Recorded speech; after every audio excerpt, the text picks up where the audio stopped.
సాతానుడు ఉద్దేశం, సాతానుడి ప్లాన్ ఏంటంటే సంఘములో ఐక్యత లేకుండా చేస్తాడు, కుటుంబాల్లో ఐక్యత లేకుండా చేస్తాడు, సమాజంలో ఐక్యత లేకుండా చేస్తాడు, సేవకుల మధ్య ఐక్యత లేకుండా చేస్తాడు, బిలీవర్స్ విశ్వాసుల మధ్య ఐక్యత లేకుండా చేస్తాడు. వాడి పని ఏంటంటే ఐక్యత కలిగి ఏ పని చేసినా విజయం వస్తుంది. హల్లెలూయా. బాబేలు గోపురము కట్టేటప్పుడు వాళ్ళందరూ ఒకే భాష, ఒకే మాట. అర్థమవుతుందా? వాళ్ళందరూ కలిస్తే ప్రియులరా ఆకాశాన్ని కట్టే గోపురాన్ని కట్టారు. మామూలు విషయం కాదు. అందుకని విశ్వాసులు, దేవుని పిల్లలు అందరూ కలిశారనుకో ఇలాంటి కోటలు అద్భుతంగా జరుగుతాయి. అది సాతానుడికి నచ్చదు. వినాలి, దేవుని పిల్లల సాతానుడు పని ఏంటంటే అనైక్యత కలుగు చేయటం.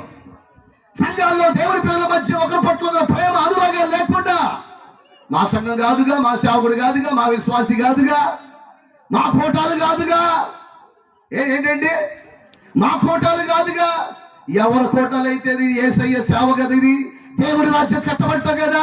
మనమందరం కలిసి పనిచేసినప్పుడు, ఏకీభవించినప్పుడు దేవుడు బలమైన కార్యాలు చేస్తాడు. దేవుని స్తోత్రం చెప్పండి.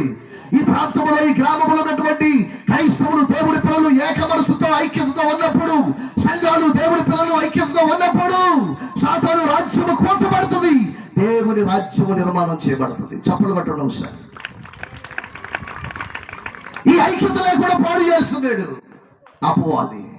అక్కడ రాయబడి ఉంది, సహోదరుల ఐక్యత కలిగి నివసించుట ఎంత మేలు, ఇంకెన్ని ఆశీర్వాదాలు కలిగి ఎంత మనోహరము.